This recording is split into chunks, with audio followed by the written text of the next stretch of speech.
Trump got raided by the FBI after criming in public and bragging about it a lot. Now his supporters are calling for civil war. You may be asking yourself, where did these people come from and why won't they go away?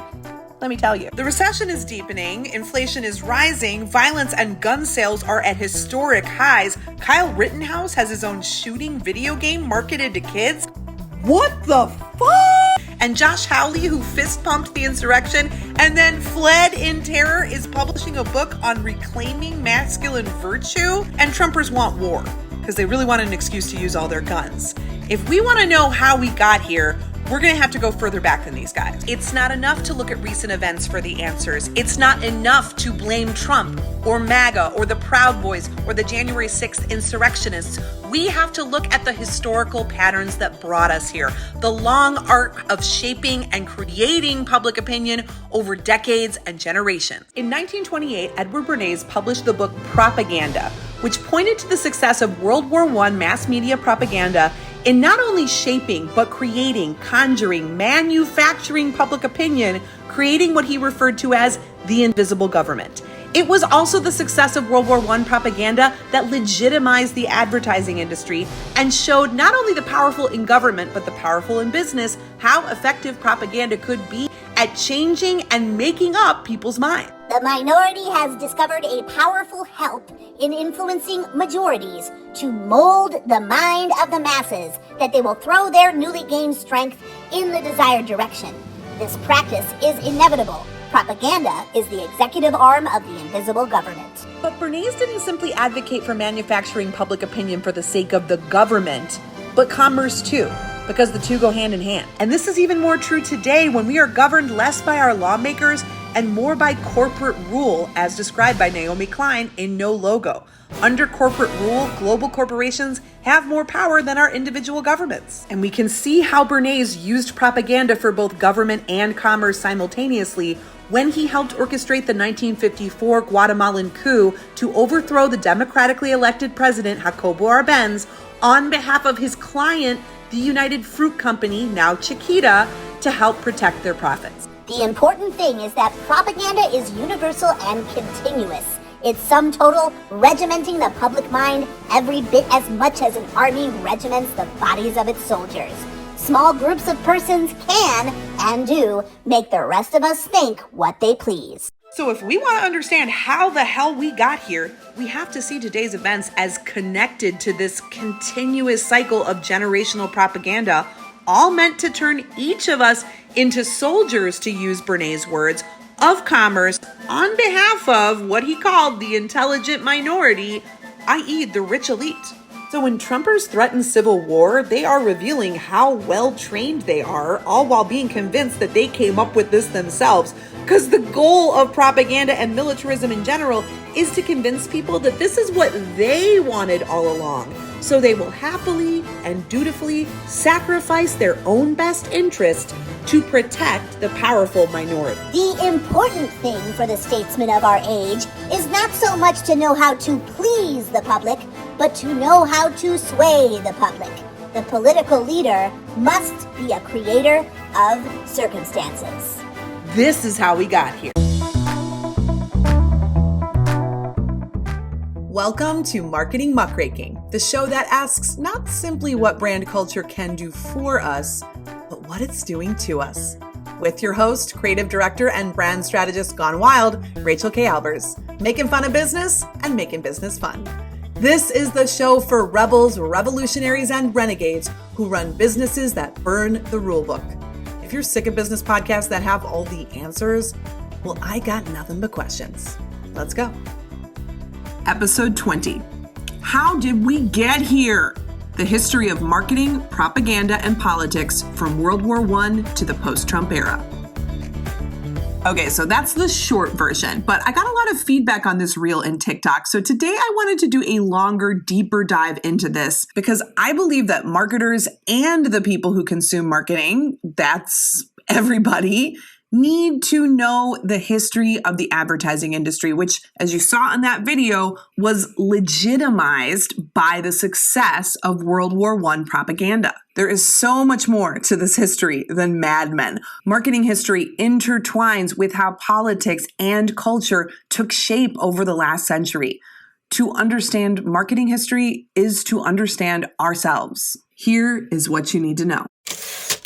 Part 1. Propaganda begins. In 1928, Edward Bernays published the book Propaganda: The Public Mind in the Making, which pointed to the success of mass media in World War I to not only shape but manufacture public opinion, creating what he referred to as the invisible government. The minority has discovered a powerful help in influencing majorities to mold the mind of the masses, that they will throw their newly gained strength in the desired direction. This practice is inevitable. Propaganda is the executive arm of the invisible government, Bernays wrote. World War I was the first time that a government used widespread, systematic mass media messaging to move its people and sway their opinions. Before that, it was the church's tool of choice. The word propaganda itself comes from the Catholic Church, and it means to propagate the faith. Of course, the USA wasn't actually the first to the government propaganda game.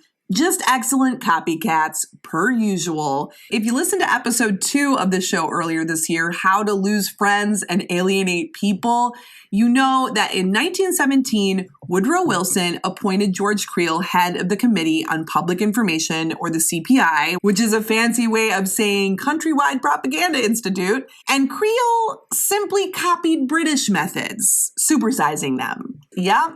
Uncle Sam's finger in the face was a ripoff of Lord Kitchener's, the British war minister whose face and finger covered the United Kingdom with the words, "Your country needs you." Kitchener had an important reason for appealing to people's sense of duty through ads. Great Britain needed men to willingly volunteer for war because there was no mandatory draft. Kitchener had to move men to march to their death. 23% of British soldiers died in the war, and feel good about it. So more and more would continue to volunteer. In addition to the infamous Kitchener finger, other British recruitment posters told men that war would make them happy and satisfied, or that not enlisting would embarrass their future children. Targeted ads spoke directly to wives and mothers. Women of Britain, say go.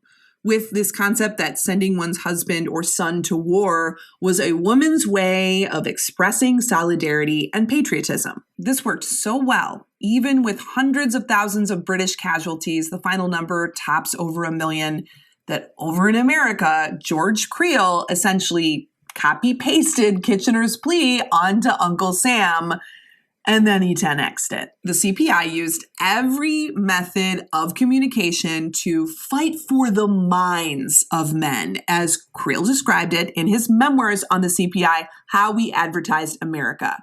This meant posters, pamphlets, radio shows, newspapers, books, movies, community events, school plays, and even an army of 75,000 volunteer speakers who delivered 7.5 million speeches in just over 18 months. The goal was to use all of the different forms of communication to reiterate a consistent war message everywhere, until it took hold in the public mind as fact instead of persuasive spin. The effect was that the CPI essentially rewrote history as it was being made.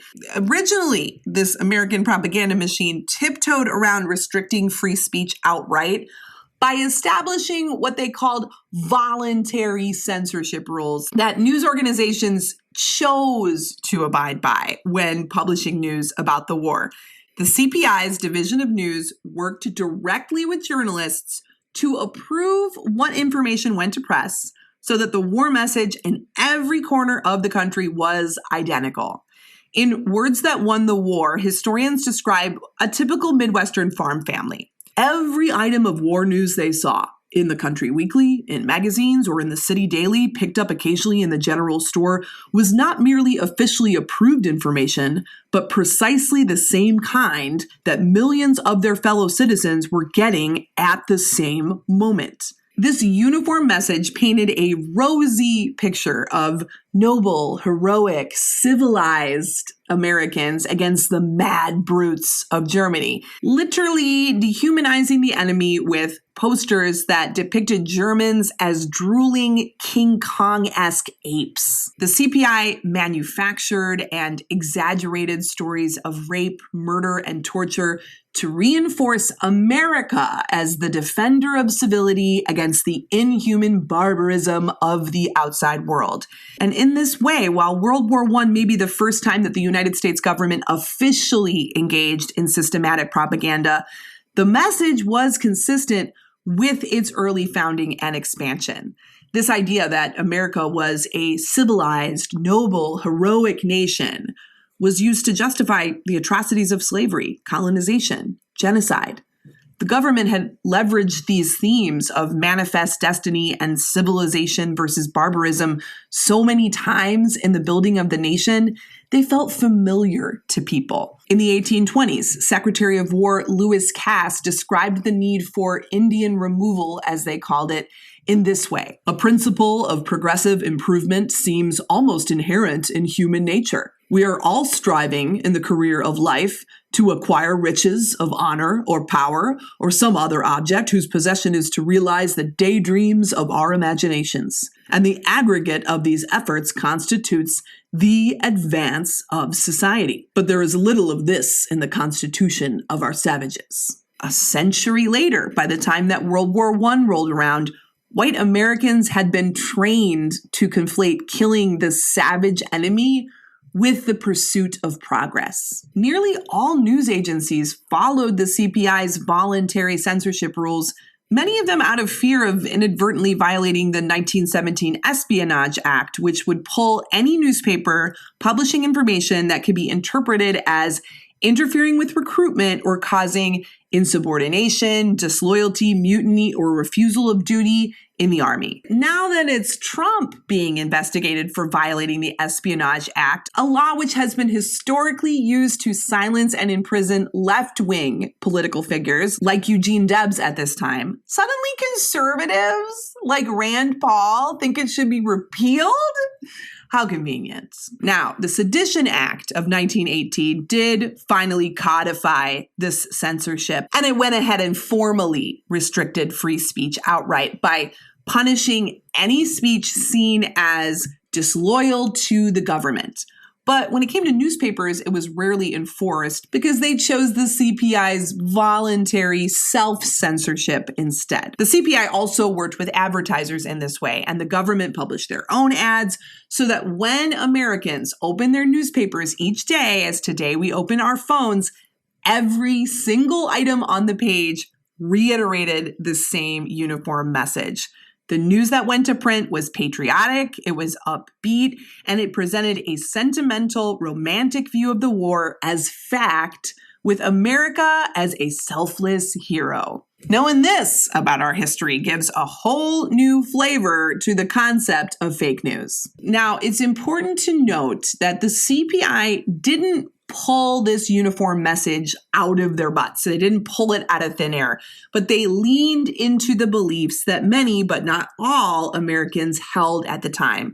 Propaganda is most effective when it builds upon existing ideas and prejudices and validates them, codifies them, and then works on filling in the gaps so that factions turn into masses. The CPI was determined to gaslight any ambivalent Americans out of their war jitters by making its optimistic war message so pervasive that anyone left with doubts or concerns would question their own judgment. George Creel describes this goal here in How We Advertised America. What we had to have was no mere surface unity, but a passionate belief in the justice of America's cause that should weld the people of the United States into one white-hot mass instinct with fraternity, devotion, courage, and deathless determination.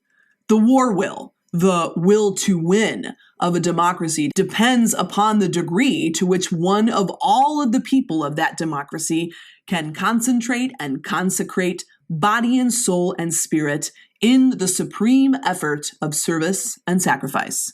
What had to be driven home was that all business was the nation's business, and every task a common task for a single purpose. The word consecrate here is particularly poignant, knowing that propaganda was originally a religious term, and Creel never hid the fact that the CPI's job was to stir the country into a religious zeal for war at all costs. And in many ways, it worked. 2 million men voluntarily enlisted.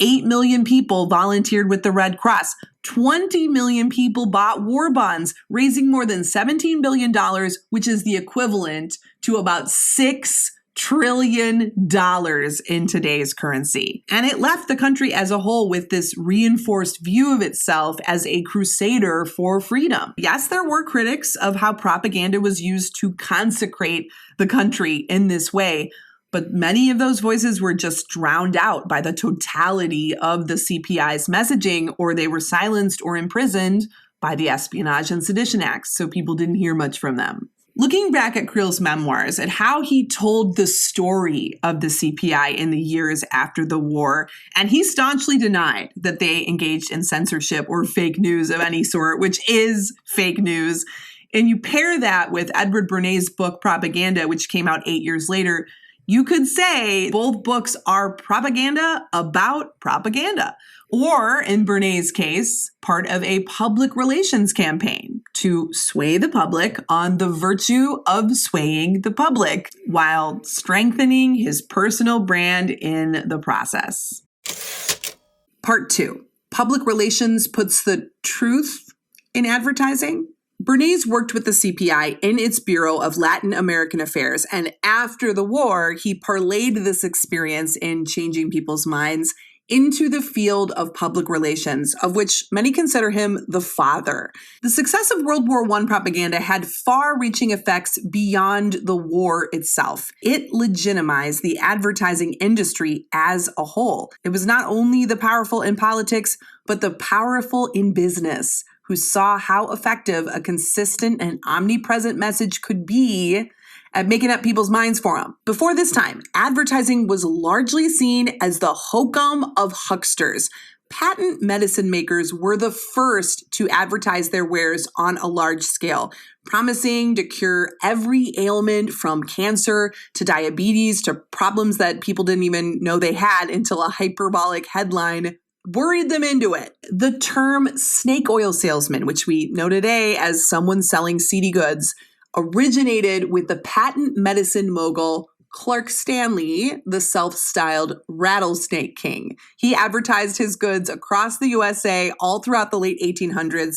But after Collier's Weekly ran a series of articles in 1905 exposing the patent medicine industry as the great American fraud, the Food and Drug Act was passed in 1906 to curb the sale of products marketed with extravagant claims. Now, it took another 10 years, but the government eventually came for Clark Stanley's snake oil liniment, and when they tested it, they discovered that there was no actual snake oil in the snake oil, just beef fat, chili powder, and turpentine. It burns just thinking about it. The tragedy of the snake oil salesman being synonymous with fraud is that Stanley appropriated snake oil from Chinese immigrants who brought the ancient remedy with them and introduced it to American workers on the Transcontinental Railroad.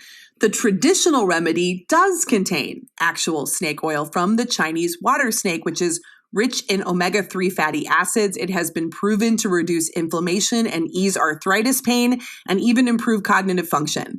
But in white male tradition, Clark Stanley ruined its reputation and rewrote the story of snake oil so he could get rich. Had by too many headlines, the public grew to associate advertised goods with quackery, and many companies shied away from advertising as a result. Then came the war. Wartime propaganda rehabilitated advertising's reputation, both because CPI ads backed a product that people already believed in, America, and because it proved advertising's efficacy.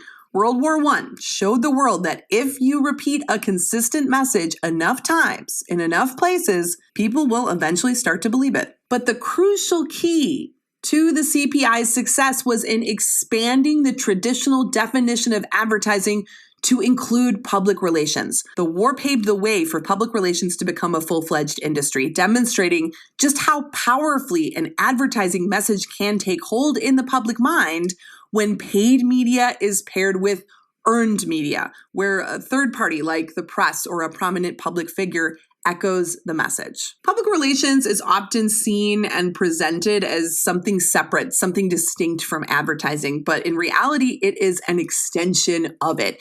The public interprets traditional advertising messages with more skepticism, obviously, because they know an ad's job is to sell. Public relations closes the gap by spreading an advertising message through the press and high-profile people who are seen as more trustworthy. At a time when people had grown cynical about the veracity of advertised claims, public relations put the truth back in advertising, and Bernays ran with it. His books Crystallizing Public Opinion, 1923, and Propaganda, 1928, made the case for manufacturing public opinion, not simply for the sake of government in war, but commerce too. Both books describe the masses as too stupid to know what's good for them. The role of a public relations professional in Bernays' description was to develop the public conscience and steer people towards products and ideas that the intelligent minority, as he called it, had predetermined were in their collective best interest. The public's best interest in this case also happened to be his client's commercial and political interests. Funny how that happens. Bernays was the nephew of Sigmund Freud, and he frequently cited Freud and other psychologists' work in explaining how to use psychoanalysis and emotional techniques to control what he called the human herd. With language reminiscent of war, Bernays writes in Propaganda, "The important thing is that propaganda is universal and continuous. It's sum total regimenting the public mind every bit as much as an army regiments the bodies of its soldiers. Small groups of people can and do make the rest of us think what they please on a given subject." It's important to note that while Americans typically associate the disastrous effects of propaganda not with Creel or Kitchener or Bernays, but Hitler and Nazi Germany, Nazi propaganda was successful because America first showed Germany the way. Joseph Goebbels, Hitler's Minister for Public Enlightenment and Propaganda, studied crystallizing public opinion as a basis for his destructive campaign against the Jews of Germany. Bernays recounts this in his own biography. And the Nazi regime also studied and admired America's Jim Crow segregation laws. Historians disagree about whether Goebbels also studied the CPI, but Nazi propaganda followed the exact same methods that Creel and Bernays used in America. Systematic and consistent mass media messaging, silencing dissenting voices, censoring the press, and turning German civilians into an army of the state. Bernays, who was born in Austria to Jewish parents, knew that his teachings on molding the public mind were formative for Nazi propaganda even before World War II broke out. He was informed that Goebbels studied his book at a dinner party with foreign correspondent Kurt von Wiegand in 1933. But Bernays didn't reveal this knowledge until writing his 1965 biography, saying that it shocked him, but I knew any human activity can be used for social purposes or misused for antisocial ones.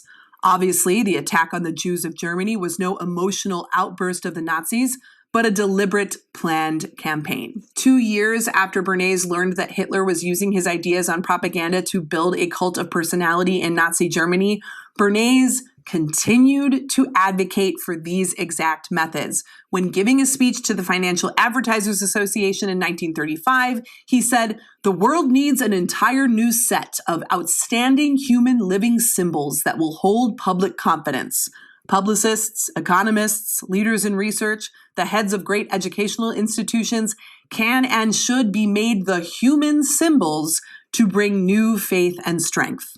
Writes historian Larry Tye in The Father of Spin, Edward L. Bernays and the Birth of Public Relations, Bernays was savvy enough not to retell the Goebbels tale in the 30s and 40s when it could have tarnished his image, and to dwell instead on how his propaganda techniques had aided America in the two world wars. Bernays was more concerned with promoting his own brand and convincing big business of the usefulness of public relations for industry and commerce than the horrors that propaganda wrought. And his retelling of how he learned that his ideas were being used to build the Nazi Party occupies only a page and a half of his 849-page biography, which focuses almost entirely on how he used propaganda to expand American capitalism. To fortify his personal brand as a hero of capitalism, Bernays includes this quote in his book from Douglas Gilbert writing about him in the New York World Telegram in 1935. He has been called the Baron of Ballyhoo, a Barnum with a psychologist's degree. Both are unjust. Mr. Bernays is a public relations counselor. In short, a propagandist. In full, a prophet to the people for the profit of his clients. As such, his career and exploits warrant recording, not alone for their contemporary interest, but as a memoranda for prosperity. For Mr. Bernays is a symbol of what the capitalist system has achieved. Communism produces a Stalin, capitalism a Bernays. The man is a human holding company, and it is unlikely that our present economic setup with its debit, credit, debit can go humanly further. Reason totters at a super Bernays. Would Gilbert have written this glowingly of Bernays had he known that his ideas were a favorite of the Nazis? It seems Bernays himself didn't think so because he hid his own knowledge of this for 32 years, tucking it in the back of his biography as an afterthought. And Bernays might have proven his thesis that propaganda was in the people's best interest had he devoted his life to public health or social justice initiatives.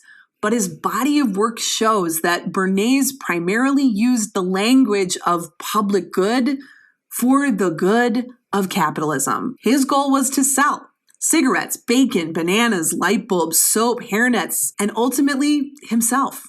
The consumer society that we now live in, where the public has been trained to see buying as an expression of political freedom, is his greatest legacy. Part 3. Corporate propaganda and politics collide. The most clear example of how Bernays used propaganda for both profit and politics simultaneously was when he helped orchestrate the Guatemalan coup in 1954 to overthrow democratically elected President Jacobo Arbenz on behalf of his client, the United Fruit Company, which is now Chiquita, to protect company profits. In his biography, Bernays describes the company like this. United Fruit was a way of life. The company was conducted like a private government. It had its own behavior patterns and loyalties. Individual lives were merged with the company's life, for the company decided who was to live where and how long. United Fruit employees in the tropics were thrown among other members of the company in all of their activities. The company plantation in the jungle town was a settlement of American people, houses, and folkways. The native agricultural workers were treated as human machines rather than human beings, and without regard to their folkways or culture patterns. Reading this historical description now, it is very hard to believe that Bernays thought that this company deserved rescuing through public relations, but his book goes on to recount how, despite seeing the ways that United Fruit dehumanized its workers, bought up huge swaths of land from farmers, forcing locals to become dependent on its corporate rule, he helped wage a decades-long war in Central America to secure United Fruit's power and profits. When Jacobo Arbenz took office, he began nationalizing the land controlled by United Fruit and returning it to the Guatemalan people. Bernays launched a public relations campaign to position Arbenz not as a nationalist trying to secure his people's ability to survive, but a communist under Soviet influence who was working with the USSR to sabotage American capitalism and imperialism. Thanks to Bernays' relentless propaganda, he convinced President Dwight D. Eisenhower that Guatemala would soon fall to communist rule, which led to Operation PB's success. The CIA paid and trained Honduran militias to invade Guatemala and overthrow Arbenz. The leader of the Honduran militia, Carlos Castillo Armas, replaced Arbenz and became the first in a series of military dictators that controlled Guatemala until the 1990s. all backed by the CIA. Armas pretty much immediately returned the nationalized land to United Fruit and ensured that this American company received preferential treatment in Guatemalan commerce. Bernays left United Fruit in 1959 after the Cuban Revolution, saying, "I too became a casualty of this revolution," an appallingly glib and self-involved statement in light of the many deaths that his work wrought, but his influence endured. The CIA continued to fund both propaganda and paramilitary activity in Latin America for decades. In Guatemala alone, it is estimated that over 100,000 civilians were murdered by military regimes between 1954 and 1990. More than 200,000 Guatemalans were killed in the Guatemalan Civil War between 1960 and 1996. That happened as a direct result of Bernays campaigning on behalf of United Fruit. 40,000 of those people were disappeared. These mass deaths in Guatemala are now classified as a genocide because military regimes specifically targeted Mayan people in their killing. Victims, including small children, were beheaded, burned alive, and murdered with machetes. But Bernays never regretted, never denounced his work for United Fruit, though he did publicly denounce his work promoting cigarettes and popularizing smoking amongst women. While he ultimately conceded that cigarettes were deadly, Bernays certainly lived long enough to see hundreds of thousands die in Guatemala thanks to his work, but he never considered capitalism toxic enough to decry. Part 4: Social media propaganda and corporate rule in times of Trump. These brutal, unconscionable moments in American history demonstrate just how intertwined marketing, propaganda, and government politics are. In No Logo, Naomi Klein describes modern capitalism as corporate rule, where global corporations have more power and sway over our lives than our individual governments. United Fruit is just one example of this. Facebook is another. Bringing this forward to the events of today, an FBI raid on Mar-a-Lago that has Trump supporters calling for civil war.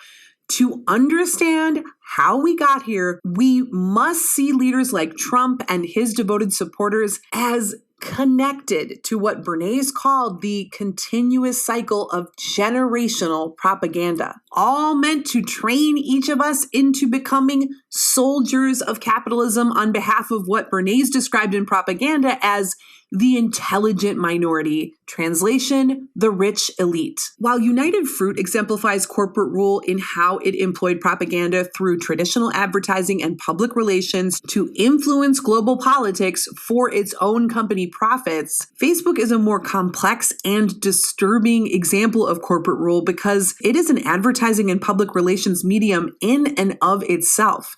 The rebranded Meta may be a self-described technology company, but it's really in the business of collecting and analyzing people. Meta's customers aren't its users, but the corporations and businesses that advertise on its platforms. This means that anyone who uses Facebook, Instagram, or WhatsApp is the product. Our attention is sold to advertisers, and it's a lot of attention. There are 2.936 billion active Facebook users today, 1.452 billion on Instagram, 2 billion on WhatsApp. 77% of internet users use at least one Meta platform. This makes Meta the most influential media platform in the history of the world. Now, there's nothing new about media companies selling our attention. Newspapers, magazines, radio stations, TV networks have nearly always made their money by giving advertisers access to their audiences. Early newspapers did try to make money just selling the news to readers themselves, but the cost was so prohibitive to buy a paper that the readership was tiny, and publishers could barely stay afloat. That's capitalism for you. So in 1833, when Benjamin Day started selling papers for a penny instead of the 6 cents that his competitors charged, the number of people reading the news ballooned, and it changed media forever. Advertising revenue made it possible for the penny press to survive and ultimately thrive, and this same revenue model persists today. What makes Benjamin Day different from Mark Zuckerberg is how little he knew about his readers compared to the vast amount of data that Meta has on its nearly 3 billion users.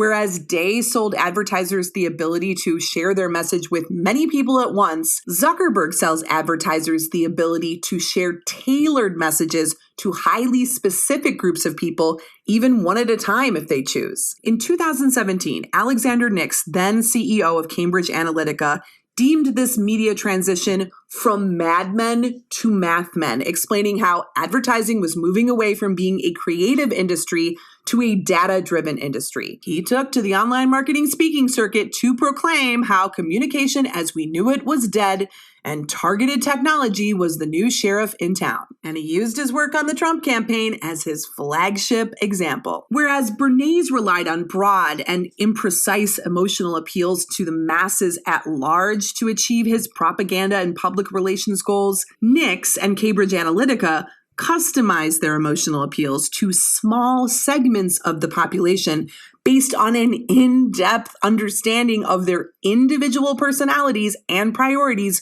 using the data that they collected on Facebook. Both Bernays and Nix used propaganda to steer the public in one specific direction, and both employed psychology, behavioral science, and emotional manipulation to do it, but the former achieved his goals by repeating the same message everywhere. The latter achieved his goals by tailoring the message to everyone. Today's media consumer likes to think of itself as evolved, discerning, and wise to the advertiser's tricks compared to the folks reading World War I newspapers a century ago. But marketing and propaganda have evolved with us. Social media has done for advertising yet again what public relations once did. Bernays understood that the public was wary of traditional advertising because they had been duped by too many snake oil salesmen. Public relations helped advertisers and propagandists imbue their messages with more credibility by getting third parties like journalists, politicians, or prominent public figures to co-sign their claims. Social media helps advertisers and propagandists imbue their messages with more credibility by getting us to co-sign their claims. The Facebook data that Cambridge Analytica used to help Trump win the 2016 election didn't simply offer a window into a user's location or likes and dislikes or behavior on the app, but their friends too, even the ones that aren't Facebook users. Because when someone joins Facebook, they give it access to the contacts in their phone, which Facebook can then use to better understand people